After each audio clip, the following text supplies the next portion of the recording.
Hello everyone, welcome back to your Pathshala. ఈ రోజు అనగా ఫిబ్రవరి 6th 2021 English plus GA booster through the Hindu వెళ్ళక ముందు ఒక చిన్న ఇంపార్టెంట్ ఇన్ఫర్మేషన్. ఇక్కడ మీకు ఆన్ ద లెఫ్ట్ కనపడుతున్నాయని ఉన్నారు కదా, ఈయన ఎవరు అంటే మరి మహింద రాజపక్స. మరి it side on the right ఇక్కడ మీరు చూస్తుంటే గొటబాయ రాజపక్ష, గొటబా లేకపోతే గొట అంటారు, ఈయన్ని లేకపోతే గోబా అంటారు. ఓకేనా అండి? గొటబాయ రాజపక్స. ఈయన ఎవరు అంటే గనక ఇప్పుడు శ్రీలంకన్ ప్రెసిడెంట్. ఈయన ఎవరు అంటే ఇప్పుడు Sri Lankan prime minister. So PM Mahinda Rajapaksa and president Gotabaya Rajapaksa. ఒక చిన్న ఇంటెలిజెన్స్ వాల్యూ చూస్తే ఇక్కడ గొటబాయ రాజపక్సకి చైనీస్ బ్యాకింగ్ ఎక్కువ ఉంది, అంటే చైనా వాళ్ళ సపోర్ట్ ఎక్కువ ఉందన్నమాట. ఓకే, అండ్ ఈయనేమో ప్రో ఇండియా వ్యూస్ ఉంటాయి ఆయనకి, ప్రో ఇండియన్ వ్యూస్. అంటే ఈయన కొంచెం ఇండియన్ సైడ్ ఎక్కువ ఆలోచిస్తాడు, ఈయన కొంచెం చైనీస్ ఇంక్లినేషన్ ఉంది దీనికి. అండ్ ఇంతకు ముందు చూసుకుంటే మీకు పిఎం అండ్ ప్రెసిడెంట్ ఇద్దరు ఉన్నారు. ఇక్కడ మీరు విక్రమ్ సింగ్ చూశారు కదా, ఈయన విక్రమ్ సింగే అనమాట.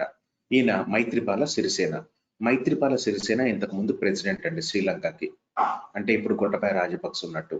అండ్ ఇక్కడ మీరు చూస్తే ఈయన విక్రమ్ సింగే, రానిల్ విక్రమ్ సింగే ఇంతకుముందు ఫార్మర్ ప్రైమ్ మినిస్టర్ అనమాట. అంటే ఇప్పుడు ఇంకంబెంట్ మరి ఈయన చూసుకుంటే మహింద రాజపక్సతో పోలిస్తే ఇంతకు ముందు పిఎం ఎవరు అంటే గనక మరి రానిల్ విక్రమసింగే. అయితే మన ఇండియా ఒక అగ్రిమెంట్ కుదుర్చుకుందనమాట, ఇండియా మరియు జపాన్. ఎంత స్టేక్ తో అంటే 49% స్టేక్ తో. దేంట్లో అంటే ఈ కారిడర్ అనమాట, ఒక కారిడర్ ఉంది, నేను ఇప్పుడే మీకు అది పరిచయం చేస్తాను. సో ఇప్పుడు ఏంటంటే ప్రాబ్లం ఏంటి అంటే senior leaders of prime minister Mahinda Rajapaksa led Sri Lanka Podujana Peramuna, SLPP party said the pressure was immense on the President Gotabaya Rajapaksa to cancel the 2019 agreement. So 2019 లో ఇండియా మరియు జపాన్ ఇద్దరు కలిసి శ్రీలంకతో ఒక ఒప్పందానికి వచ్చారు. అప్పుడు ఎవరున్నారు మరి ఇది government. So okay, Maithripala Sirisena and Ranil Wickremesinghe administration అనమాట. అప్పుడు సైన్ చేస్తే అప్పుడు ఓకే అన్న వీళ్ళు ఇప్పుడు ఈ గవర్నమెంట్ లో ఇప్పుడు మనం చూస్తుంటే మహింద రాజపక్స అండ్ గొటబాయ వీళ్ళిద్దరు చూస్తుంటే 2019 అగ్రిమెంట్ క్యాన్సిల్ చేసేసారు. ఏంటి అసలు అగ్రిమెంట్ ఏంటి అని మీరు తెలుసుకోవాలన్నారా, ఇన్క్విజిటివ్ గా ఉన్నారా? రండి వెళ్ళిపోదాం. టెర్మినల్ డిక్లైన్డ్ అంటే నిరాకరించబడింది. డిక్లైన్డ్ అంటే India and Japan are important donors and Sri Lanka must try and salvage the ECT deal. India మరియు జపాన్ అనే వాళ్ళు డొనేట్ చేసిన వాళ్ళు, అంటే డోనార్స్ అంటే డబ్బుని ఇచ్చిన వాళ్ళు, పంపింగ్ చేసిన వాళ్ళు. And Sri Lanka must try and salvage the ECT deal. Sri Lanka నిర్బంధం నుంచి రక్షించాలి, అంటే శ్రీలంకే మరి బయటపడి సాల్వేజ్ చేసుకోవాలి డీల్ తో, ఎందుకంటే దానికి చాలా ఉపయోగం ఈ డీల్ ఏంటంటే మీకు ఇప్పుడు చెప్తాను. The Rajapaksa government's decision to overturn. Rajapaksa government చూశారు కదా, Gotabaya Rajapaksa, Mahinda Rajapaksa. Gotabaya president, Mahinda Rajapaksa prime minister. మీరు అది మర్చిపోతే పిఎం లో ఎం ఉంది కదండి, M prime minister M. So ఇక్కడ మీరు మహింద రాజపక్స అయిపోయింది answer. LHS is equal to RHS అనమాట. Okay, the Rajapaksa government's decision to overturn Sri Lanka's tripartite agreement. Tripartite అంటే త్రైపాక్షిక, బైపార్టైట్ అంటే ద్వైపాక్షిక. Okay, the Rajapaksa government's decision to overturn అంటే తారుమారు చేశాడు Sri Lanka's tripartite agreement to develop Columbus east container terminal. So ECT అంటే కనుక ఈస్ట్ కంటైనర్ అంటే ఇది షిప్స్ కి సంబంధించింది. Container terminal is a set back అంటే ఎదురు దెబ్బ టు ఇండియా అండ్ జపాన్. మరి క్యాన్సిల్ చేస్తే అగ్రిమెంట్ కాదా, మరి ఎదురు దెబ్బ కాదా? సో ఎదురు దెబ్బని ఇంగ్లీష్ లో సెట్ బ్యాక్ అంటాం.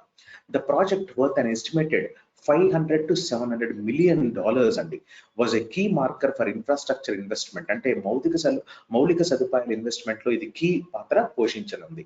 In the island nation where Chinese projects are most prominent. ఈ ఐలాండ్ నేషన్ లో ఇప్పుడు చైనీస్ ప్రాజెక్ట్స్ అనేవి ప్రముఖంగా మనకు కనబడుతున్నాయి. More than 2/3 of transhipment at this port is tied to India. అంటే 2/3 కంటే ఎక్కువ మరి ఆ షిప్మెంట్ మన ఇండియాతోనే జతపరిచి ఉన్నది. Making it an important trade and connectivity link.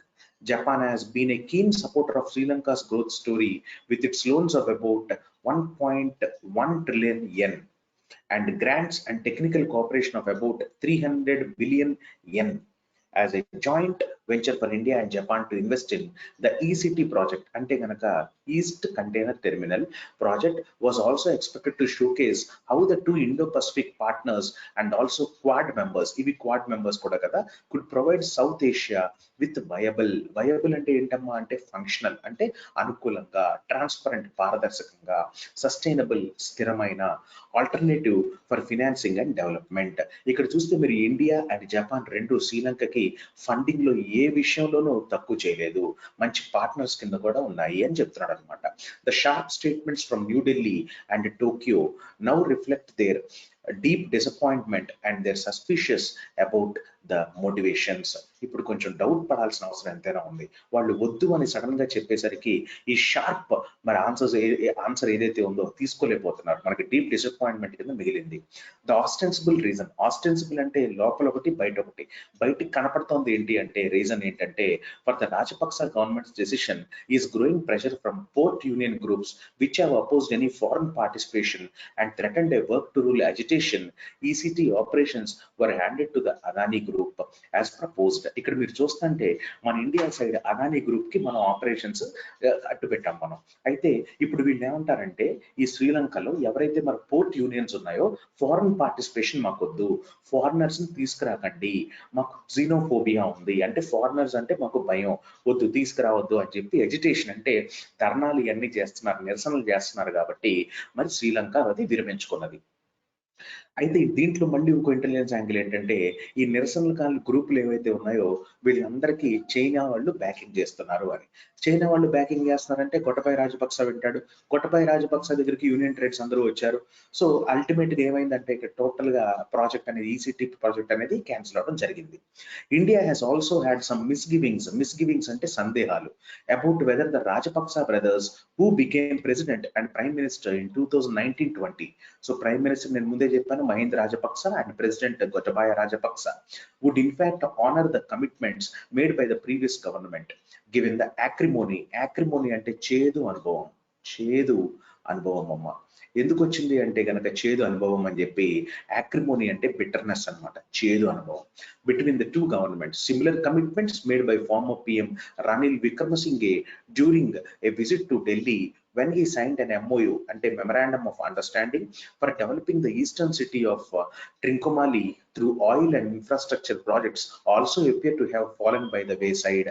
మరి ఇంతకు ముందు రానిల్ విక్రమసింగే మన ఇండియాకి వచ్చి సైన్ కూడా చేశారు ఒక మరి eastern city of Trincomalee through oil and infrastructure projects develop చేయడానికి. మరి అది కూడా పక్కదారి పట్టడం జరిగింది. పక్కదారి అన్నాన్ని ఇంగ్లీష్ లో మనము వే సైడ్ అంటాం అన్నట్టు. ఏంటంటే అది వే side. The larger question of a possible Chinese role in the ECT decision also hangs over the decision. ఇప్పుడు మనం ఇక్కడ చూస్తుంటే ఈసీటీ డెసిషన్ ఏదైతే ఉందో అంటే ఇప్పుడు ఈ టెర్మినల్ డెసిషన్ ఏదైతే ఉందో ఇది కూడా ఇట్ ఈస్ హ్యాంగింగ్ ఓవర్, అంటే ఇంకా పోస్ట్పోన్ అవుతూనే వచ్చింది, లేకపోతే ఇంకా ఫైనల్ ఏమంటారు దాన్ని కంక్లూషన్ కి ఇంకా రాలేదు అని తెలుస్తోంది. Given that other terminal projects at the Colombo port such as the Colombo international container terminal have not faced similar push back. ఇక్కడ చూస్తుంటే given that other terminal projects at the Colombo port such as the Colombo international container terminal have not faced similar push back. ఇవి మరి వేరే ports ఏవైతే ఉన్నాయో అలాంటి వెనక్కు నెట్టబడే తత్వాన్ని అంటే ఆ లక్షణాన్ని ఇంకా చూడలేదు అంటున్నాడు. అంటే దీంట్లో ఏదో డౌట్ పడాల్సిన అవసరం ఉంది. మీకు ఇంకోటి చూస్తే శ్రీలంక ఆ కోర్టు తీర్పు ఏమొచ్చిందంటే ఈసీటీ కాకుండా WCT అని ఇంకోటి ఉంది, ఇది eastern container terminal. Western container terminal కి వచ్చి ఈ పబ్లిక్ ప్రైవేట్ పార్టిసిపేషన్ చేయండి, ఈస్టర్న్ మటుకు మన కంట్రీకి వదిలేయండి, ఓన్ గా మన శ్రీలంకనే దీన్ని చూసుకుంటది, దీని మీద ఎవరు పెత్తనం చెల్లాయించకూడదు. అంటే ఇండియా అండ్ జపాన్ ఇద్దరు పెత్తనం చెల్లాయించొద్దు, ఓన్లీ వెస్టర్న్ దానికి రమ్మనండి, ఇన్వెస్ట్మెంట్స్ అక్కడ పెట్టమనండి అని. మన వాళ్ళు అసలు ఊరుకోరు, మన వాళ్ళు ఇండియా వాళ్ళు ఒక్కసారి ఫిక్స్ అయితే మన మాటే వినం. ఇక్కడ అదే జరుగుతుంది అన్నట్టు. It is also curious that given it's financial difficulties Sri Lanka felt confident in taking a decision guarantee to upset such important donors. మళ్ళీ ఇక్కడ చూడండి అమ్మా, it is also curious that given its financial difficulties, Sri Lanka felt confident in taking a decision guaranteed to upset such important donors. మరి ఇక్కడ చూసుకుంటే గనక శ్రీలంకకి financial difficulties ఎక్కువ ఉన్నాయి, దాంతో పాటు వాళ్ళు వేరే మన వాళ్ళకి స్టేక్ ఇస్తే గనక మరి మనం పెత్తనం ఎక్కడ చెల్లాయిస్తామని చెప్పి శ్రీలంక కాన్ఫిడెంట్ గా ఏం ఫీల్ అయిందంటే మనకి అప్సెట్ అంటే కలత సృష్టిద్దామని రెడీ అయిపోయింది అనమాట. ఎవరికి? డోనార్స్ అంటే India and Japan. New Delhi has said it continues to engage Sri Lanka on the EC2 issue. Okay, అయినా సరే న్యూఢిల్లీ ఏమన్నది? న్యూఢిల్లీ అంటే ఇంకా అధిష్టానం ఏమన్నది అంటే శ్రీలంకను వదిలిపెట్టే ఛాన్సే లేదు. EC2 మనం ఇంతకుముందు సైన్ చేసాం, గవర్నమెంట్ మారేసరికి వాళ్ళు మాట మార్చుకుంటారా? ఓన్లీ వన్స్ ఫసక్ అవుతుంది అని. Although it remains cold to Columbus alternative offer of developing the west container terminal. చూసిరా, కొలంబో వాళ్ళు ఇప్పుడు ఏమంటున్నారు? వెస్ట్ కంటైనర్ టెర్మినల్ మనకి ఇస్తా ఉంటున్నారు, అయినా మనకొద్దు. India is remaining cold. Remaining cold అంటే అసలు పట్టించుకోకుండా ఉండడం అనమాట. Remaining cold or remain cold అంటే not to care someone. ఓకేనా అండి? ఇది చాలా చాలా ఇంపార్టెంట్ ఇడియం. ఇది మీరు ఐబీలో కానీ SSC IBPS లో ఎక్స్పెక్ట్ చేయొచ్చు. Over the past year the Modi government has invested much time and resources to India Sri Lanka ties. మళ్ళీ చెప్తాను చూడండి. Over the past year the Modi government has invested much time and resources to India Sri Lanka టైస్.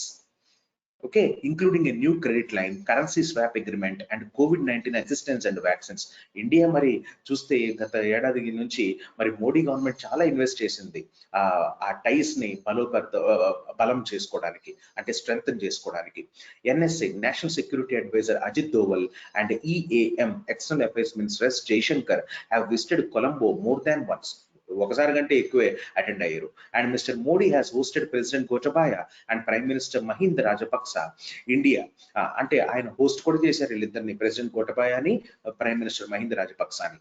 India has also set much store అంటే గనక ఎవరినో ఒకరిని నమ్మేయడం, confident గా trust వర్దీగా నువ్వు ఒకరిని నమ్మేదాన్ని సెట్టింగ్ మచ్ స్టోర్ అంటాం. అంటే నీ గూడంతా అక్కడే పెట్టుకున్నావు అంటే కాన్ఫిడెంట్ గా ట్రస్ట్ వర్దీగా ఉన్నావు అన్నట్టు. India has also set much store by its partnership with Japan which could be a template for similar projects. మరింత కాన్ఫిడెంట్ గా జపాన్ తో కూడా ముందుకు పోయి మరి చూసుకున్నది. As a counter to China's BRI. అసలు ఎందుకు ఇండియా జపాన్ కలిసి వచ్చిందంటే ఇది కౌంటర్ ఇద్దాం అనుకున్నది చైనా యొక్క బెల్ట్ రోడ్ ఇనిషియేటివ్ కి. ఎంత బ్యూటిఫుల్ పాయింట్స్ అండి. ఎస్ఏ రేటింగ్ వస్తే తొలిపేయచ్చు అసలు. There is much at stake అంటే చాలా రిస్క్ లో ఉన్నది for all 3 countries to derail అంటే ఏంటంటే ఒక ప్రోగ్రెస్ ని, అంటే ఒక నడవడికని ఆపేయడం మధ్యలో. రైల్ అంటే త్రోవ, డీరైల్ అంటే మధ్యలో అడ్డు పెట్టడం అన్నట్టు. So for all the 3 countries to derail the partnership. It is in all their interest, but primarily Colombo's, to find a compromise formula to salvage అంటే దాని అంతర్గతే రక్షించుకోవాలి a deal that has far reaching consequences for the region. So చాలా మంచి consequences ఉంటాయి, దీనికి మంచి పరిణామాలు ఉంటాయి ఫ్యూచర్ లో. అది ఒక్కసారి ఆలోచించుకొని దాని నిర్బంధం నుంచి అదే తను రక్షించుకోవాలి. సాల్వేజ్ అంటే నిర్బంధం నుంచి రక్షించుకుంటా. మరి ఇక్కడ చూస్తే పుట్టింగ్ మచ్ అట్ స్టేక్ అంటే ఆపదలో పెట్టుట, రిస్క్ లో పెట్టుట. రిమైనింగ్ కోల్డ్ అంటే పట్టించుకోకుండా ఉండుట. అండ్ నెక్స్ట్ వన్ ఇక్కడ వేసైడ్ అంటే పక్కదారి పట్టడము. యాక్రిమోని అంటే చేదు అనుభవం, అంటే బిటర్నెస్ అమ్మ. నేను ఇప్పుడు దాకా చేసిన ఎడిటోరియల్లో ఈ ఎడిటోరియల్ ఎక్స్ప్రెస్ చేయడానికి చాలా హ్యాపీ ఫీల్ అవుతున్నాను, ఎందుకంటే మంచి కంటెంట్ ఉంది దీంట్లో. దయచేసి ఒకసారి 4-5 పాయింట్స్ మీకు ఏం అర్థమైందో అది రాయండి. Starting from the farmer prime minister of Sri Lanka, former president of Sri Lanka to the incumbent president and prime minister of Sri Lanka. అక్కడ నుంచి వాట్స్ ద ఇష్యూ, ECT అనేది ఒక ఇష్యూ. అది ఇప్పుడు మనకు WCT అనేది తీసుకోమంటుంది, కానీ మనం చాలా రిలక్టెంట్ గా ఉన్నాం. We're remaining cold. మరి ఇది ఏంటంటే 2019 లో అగ్రిమెంట్ సైన్ చేసాం, అలాంటప్పుడు వాళ్ళు దాని మీద కట్టుబడి ఉండాలి. They have to stand by it.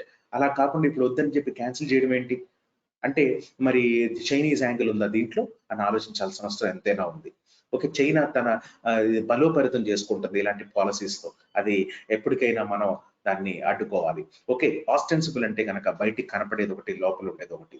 స్థిరమైన అంటే సస్టైనబుల్, ఇది మీరు సస్టైనబుల్ డెవలప్మెంట్ గోల్స్ కూడా చూసుంటారు.